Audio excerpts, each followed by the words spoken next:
సతీష్ వేమన గారి నుంచి direct DIG కోయ ప్రవీణ్ గారు మొత్తం అందరి మీద ఆ హిట్ లిస్ట్లో ఉన్న వాళ్ళందరి మీద అటాక్ చేస్తున్నారు. మరి దీన్ని మనం కొంచెం లోతుగా ఆలోచించాలి. ఇది ఎవరో ఒక మహిళ వచ్చింది, నేను 7 కోట్లు ఇచ్చాను 5 కోట్లు ఇచ్చాను, ఇది ఆ సమస్యే కాదండి.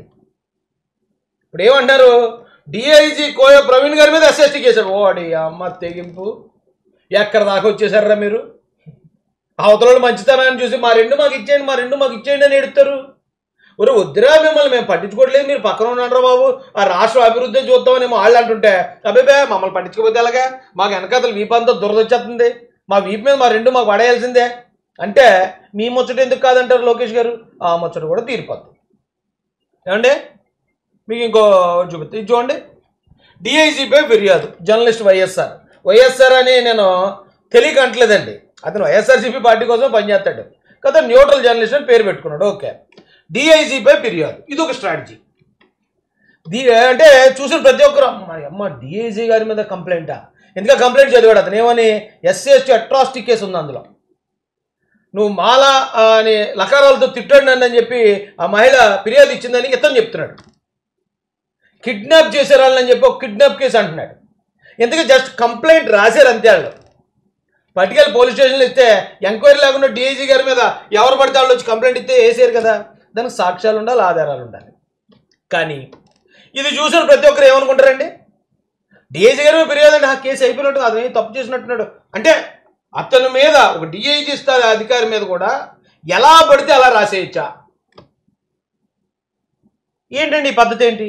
ఇవాళ డిఐజీ గారి మీద రాశాడు, ఏ సాక్ష్యం ఆధారం లేకుండా ఎవరు ఏదో, నేను వచ్చి జగన్మోహన్ రెడ్డి గారి మీద ఏదో ఒక ఆరోపణ చేస్తాను, ఆ ఆరోపణ నిజమైపోద్దా? డిఐజీ గారి మీద ఎక్కడి నుంచి ఎక్కడి దాకా తెచ్చారు, అది నేను అడిగేది. ఇప్పుడు ఆ మహిళకి అన్యాయం జరగలేదా జరిగిందా నాకు తెలీదు, కానీ వీళ్ళు డీల్ చేసే విధానాన్ని చూసే మాట్లాడతాను. నేను లోతుగా నేనేమి ఎంక్వైరీ చేయలేదు, వేమన సతీష్ గారితో మాట్లాడలేదు, దుగ్గిన చంద్రబాబు నాయుడు గారితోటో లేకపోతే మరో కోయ ప్రవీణ్ గారితోటో అసలు ఏం జరిగింది ఏంటంటే నేను ఇంకా ఏమి తెలుసుకోకుండా జస్ట్ వీళ్ళు చేసే స్ట్రాటజీస్ మీద మాట్లాడుతున్నాను అంతే. నిజంగా ఆవిడ మీద ఇప్పుడు ఏమన్నారు, ఈవేళ ఇది కిడ్నాప్ జరిగింది అన్నాడు, ఆ షూట్ క్యాండిడేట్ వచ్చి కిడ్నాప్ అంటున్నాడు, ఈయన వచ్చి ఆ కిడ్నాప్ కేసులో డిఐజీ మీద SIT కేసు కూడా కట్టాలి, అదే ఫిర్యాదు ఇచ్చేశారని ఇతను చెప్తున్నాడు. నిజంగా నేను మాట అడుగుతున్నానండి, ఆవిడ్ని నిజంగా కనుక కిడ్నాప్ చేసి ఉంటే ఎప్పుడట 29నట, పోయిన నెల 29ని, మరి ప్రెస్ మీట్ పెట్టినప్పుడు మొట్టమొదటి మాట ఏం చెప్పాలి? కిడ్నాప్ చేశారండి మమ్మల్ని ఇలా పలానా చోట తీసుకెళ్ళిపోయారు, పోలీసులు మమ్మల్ని బెదిరించి గన్ పెట్టి ఓ వీడియో రికార్డ్ చేయించారు, అలాగే కోయ ప్రవీణ్ గారు నన్ను కులం పేరుతో దూషించారు, అది కదా చెప్పాలి. అది కదా పెద్ద నేరం నిజంగా చెప్పాలంటే. నిజంగా జరుగుంటే, అది జరుగుంటే ఏ విషయం చెప్పాలండి? ఫస్ట్ వచ్చి నేను డబ్బులు ఇచ్చానని చెప్తారా? లేదా ఇక మా మీద ఇంత ఎలా జరిగింది, కిడ్నాప్ జరిగింది, గన్ పాయింట్ పెట్టారు, గన్ పాయింట్లో మమ్మల్ని బెదిరించారు, లేకపోతే నన్ను కులం పేరుతో దూషించారు, అది కదా ఫస్ట్ పెట్టాల్సిన press meet. First press meet ఏమో డబ్బుల కోసం వేమన సతీష్ గారిని టార్గెట్ చేశారు. ఓకే, ఆ డబ్బుల కోసం అనే దానికి ఈవినింగ్ వచ్చేటప్పటికి మేము వేమన సతీష్ గారికి ఇవ్వలేదు, మేము 2 కోట్లే ఇచ్చాం, అది కూడా చంద్రబాబు గారికి అన్నాడు. చంద్రబాబు అంటే దుగ్గిన చంద్రబాబు నాయుడు గారు అనేటప్పుడు ఆ వీడియో ఎప్పుడైతే వచ్చిందో అమ్మ ఈ వీడియో ఉందో మాకు చెప్పలేదు నువ్వు, ఇప్పుడు ఈ వీడియో కోసం మేము ఒక కథ అల్లాలి అని ఆ వీడియో కోసం అప్పుడు వెళ్ళిన కథ ఇదంతా. ఆ వీడియో ఎలా తీశారంటే వాళ్ళని అరెస్ట్ చేశారు, వాళ్ళని కిడ్నాప్ చేశారు, గన్ పాయింట్లో బెదిరించారు, అప్పుడు కోయ ప్రవీణ్ గారి సీన్లోకి వచ్చి ఆయన కూడా బెదిరిస్తే అప్పుడు అని ఆ వీడియో కోసం వెళ్ళిన కథ ఇది. బుర్రన్న ప్రతి ఒక్కడికి అర్థమైపోద్ది ఇది. బుర్ర గంజాయితో నిండిపోయిన వాళ్ళకి అర్థం కాదు, బుర్ర పేటీఎంతో నిండిపోయిన వాళ్ళకి అది అర్థం కాదు. నేను తప్పు పట్టట్లే, కానీ వాళ్ళని ఈ వైసీపీ పార్టీ వాడుకుంటుంది. ఆ భార్య భర్తలిద్దరిని సడన్గా వదిలేస్తారు నట్టేట్లో. ఈవేళ ఒక డిఐజీ గారి మీదే ఆరోపణలు చేయించే స్థాయికి వాళ్ళని కేసు ఇరిగించేస్తున్నారు రిస్క్లోకి. రేపు పొద్దున ఈ పాన్స్ పౌడర్ గారు కనపడ్డు, లేదా ఈ వైఎస్ఆర్ కనపడ్డు, మరి వైసీపీ పార్టీ వాళ్ళు కనపడరు, వాళ్ళు బుక్ అయిపోతారు. ఇప్పుడు నేను ఒకటి అడుగుతానండి, డిఐజీ గారి మీద ఒక ఆరోపణ చేశారు, ఎందుకు దీన్ని సుమోటోగా ఎందుకు తీసుకోరు మీరు? నేను రిక్వెస్ట్ చేస్తున్నాను, హోంమంత్రి గారిని రిక్వెస్ట్ చేస్తున్నాను, సుమోటోగా తీసుకోండి. డిఐజీ గారి నుంచి వీళ్ళకో నోటీస్ పంపించండి, ఏదైతే ఈ థంబ్నెయిల్స్ పెట్టాడో ఇతనికి నోటీస్ పంపించండి. ఎవరైతే ఇప్పుడు ఇంకొక వీడియో చూపిస్తాను మీకు, డిఐజీ గారిని ఇంకా ఇది ఇంతగా ఆరోపణ దీనికి సాక్ష్యం లేదు, ఆధారం లేదు, అప్పుడే డిఐజీ గారు నేరం చేసేసినట్టు డిఐజీ గారిని తిరుగుతున్నాడు అంతే. సరే అంతా ఇప్పుడు జగన్ మీద పోరాడిన వ్యక్తుల మీద ఒక ప్లాన్డ్గా ఒక పకడ్బందీగా జరుగుతున్న వ్యూహం అండి ఇది. ఒక విషయం అయిపోతే ఇంకో ఇష్యూ, ఒక ఇష్యూ అయిపోతే ఇంకో ఇష్యూ, అలా ఏదో ఒక విషయాలు తీసుకొస్తా ఉన్నారు. ఏంటి, ఓ పక్కన చంద్రబాబు నాయుడు గారు, లోకేష్ గారు ఈ రాష్ట్రానికి తీసుకొస్తున్న పెట్టుబడుల గురించి జనాలకు తెలియకూడదు, వాళ్ళ పడుతున్న కష్టం గురించి ప్రజలు ఎవరు పట్టించుకోకూడదు, వాళ్ళు దాన్ని ఎలాగైనా టాపిక్ మళ్ళించాలంటే ఇలాంటి పనులు చేయాలి. ఏం పని అండి ఇది? అయితే నేనేమంటాను, ఇలాంటి వాళ్ళు ఇప్పుడు మేము 29లోకి వెళ్తే అంటున్నారు, ఇప్పుడు మనం అధికారంలో ఉన్నాం, ఎంతసేపు వీళ్ళని కంట్రోల్ చేయటం. ఆ సూట్ వేసుకున్న అతను అన్నాడు చంద్రబాబు నాయుడు గారికి లోకేష్ గారికి వార్నింగ్ ఇస్తాడట, తెలుగుదేశం పార్టీలో ఉన్న వాళ్ళు అందరూ బట్టలు ఓడదీస్తున్నాడు. బట్టలు ఓడదీయటం మరి ఇదేమి ఫ్యాంటసీ నాకు తెలియదు. 29లోనట. ఇప్పుడు మేము ఉన్నాం ఎంతసేపు మరి నీ సూట్ దింపేయడానికి, మేము అలా అనుకుంటే. సరే అతను మాటలు వినండి.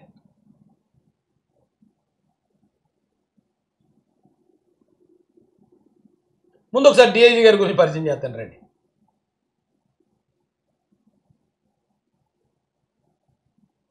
ప్రయత్నాలు చేయటం, 8వ తారీఖు ఇతను ఆచూకీ హైదరాబాద్ పరిసర ప్రాంతంలో రావటం, మళ్ళీ వస్తున్న క్లూ కట్ అయిపోవటం, అప్పటి నుంచి ముమ్మరంగా వర రవీందర్ రెడ్డి అనేవాడిని బొక్కలు వేసినప్పుడు వీడియో ఇది. ఆయన ఆ స్థాయిలో కంట్రోల్ చేయబట్టి ఆ ఎలక్షన్ సవ్యంగా సాగింది. ఆ పగ పెట్టుకున్నారు. ఇప్పుడు ఆ పగ పెట్టుకుని ఆయన ఎక్కడన్నా ఇరికించారు. వాళ్ళ అధికారంలోకి వస్తే అలాగే ఇరికించేద్దరు. వాళ్ళ అధికారంలో ఉంటే ఇప్పుడు ఇట్ లిస్ట్లో ఉన్న వాళ్ళ అందరి పరిస్థితి ఏమో. నేను ఇప్పుడు ఈ రోజున మీతో ఇలా మాట్లాడుతూ ఉందనో లేదో తెలీదు. వాళ్ళ అధికారంలో లేకపోయినా కూడా ఆ స్థాయిలో మళ్ళీ ఇబ్బంది పెడుతున్నారు జనాల్ని. ఆ స్థాయిలో తప్పుడు కేసులు, తప్పుడు ఆరోపణలు, తప్పుడు ప్రచారాలతో మొత్తం క్యారెక్టర్ అంటే ఇప్పుడు పాలిటిక్స్లో ఉన్న వాళ్ళకి అనుకోండి, ఆవిడ విమర్శలు చేస్తారు, ఒక్కలేని వదిలేస్తాం. ప్రభుత్వ అధికారులు, వేమన సతీష్ గారు అంటే ఆయన ఎన్ఆర్ఐ, వాళ్ళకు కొంచెం అది ఇబ్బందికరంగా ఉంటుంది కదా. అలాంటి వాళ్ళు కూడా బ్లాక్మెయిల్ చేస్తున్నారండి. కూటమి కోసం నిలబడితే ప్రతి ఒక్కరిని టార్గెట్ చేస్తున్నారు. డైరెక్ట్గా జగన్మోహన్ రెడ్డి గారి చేత టార్గెట్ చేయబడిన ఒక అధికారి, ఒక సిన్సియర్ అధికారి ఆయన. ఈరోజు ఆయన మీద ఆరోపణలు వైసీపీ వాళ్ళు అందరూ కలిసి చేస్తున్నారు, సాక్షి మీడియా చేస్తుందంటే ఆయన గురించి లేదా ఈ కేసులో ఆయనకు సంబంధం లేదు, ఈ కేసులో ఆయనకి ఎందుకు, ఇవన్నీ మనం నచ్చ చెప్పుకోవాల్సిన అవసరం ఉందండి అసలు? అంత టార్గెట్ అధికారి వీళ్ళకి. అందుకని ఎక్కడెక్కడి నుంచి ఎలా తీసుకొచ్చారో చూడండి. వేమన సతీష్ గారు, వయా దుగ్గని చంద్రబాబు గారు, తర్వాత మళ్ళీ వేమన సతీష్ గారే. వేమన సతీష్ గారి తర్వాత ఇప్పుడు ఇంకా డైరెక్ట్ కిడ్నాప్ కేసు వచ్చింది, ఎస్ఎస్టీ కేసు వచ్చింది, కోయ ప్రవీణ్ గారిని సీన్లో తీసుకొచ్చారు. అంటే ఇంకేం ఇష్టం అండి? ఎవరి మీద పడితే ఖాళీగా ఉందని తాజ్మహల్ మీద తుమ్మాలు ఆరేసేస్తారండి? ఏంటండి దారుణం? దీని మీద చర్యలు తీసుకోవాలండి. ఎవడు పడతాడు ఆ కోయ ప్రవీణ్ గారు పలానా ఎలా చేసాడు ఎవరిని వీడియో పెట్టాడు అనుకోండి, పిల్లలని అర్జెంటుగా కూర్చోబెట్టాలి. ఏ సాక్షి ఉందా అన్నారు అబ్బాయి, ఏ సాక్షి ఉంది నీ దగ్గర అంటే, సాక్షి లేదని సరదాగా అనండి అన్నాడు అనుకో, సరదాగా 3 రోజులు కూర్చో లోపలని చెప్పి లోపల కూర్చోబెట్టాలి. సరదా తీరిపోద్ది.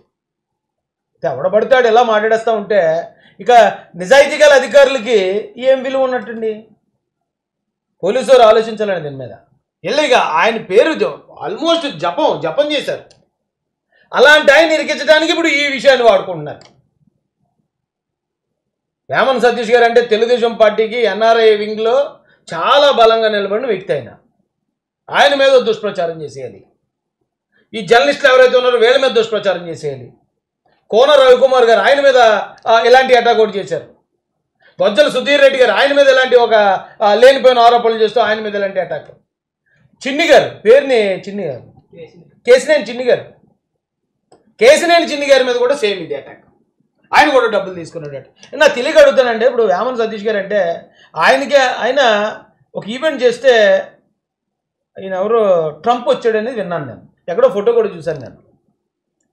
ట్రంప్ తోటి డీల్ చేయగలిగిన ఒక ఇండియన్, ఒక ఆంధ్రుడు, మన తెలుగుడు. ఆయన ఒక ఎస్సీ మహిళ దగ్గర డబ్బుల కోసం పనిచేశాడు అనేది ఏమన్నా నమ్మశక్యంగా ఉందా? డబ్బులు తీసుకోవడం కోసం, మోసం చేయడం కోసం పనిచేసాడంటే. ఇంకో పక్కన కేసినేని చిన్ని గారు, ఆయన మొత్తం 7 నియోజకవర్గాల్లో ఆయన డబ్బులు ఖర్చు పెట్టగలిగిన సామర్థ్యం ఉన్న వ్యక్తిని అందరికీ తెలుసు. ఆయన ఒక వ్యక్తి దగ్గర, అది మళ్ళీ ఎస్సీ ఎమ్మెల్యే, ఆయన దగ్గర డబ్బులకు ఆశపడ్డాడు, ఆయన దగ్గర డబ్బులు తీసుకున్నాడు అనే ఆరోపణ నమ్మశక్యంగా ఉందండి?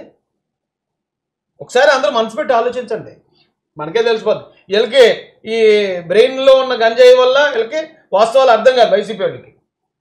లేదా అప్పుడప్పుడు టింగ్ టింగ్ అనుకుంటూ ఈ పేటీఎంలో పడుతున్న 5 రూపాయలు చూస్తున్నప్పుడు వాళ్ళకి నిజాలు తెలియవు. కానీ మినిమం ఆలోచిస్తే అర్థమైపోద్ది కదండి.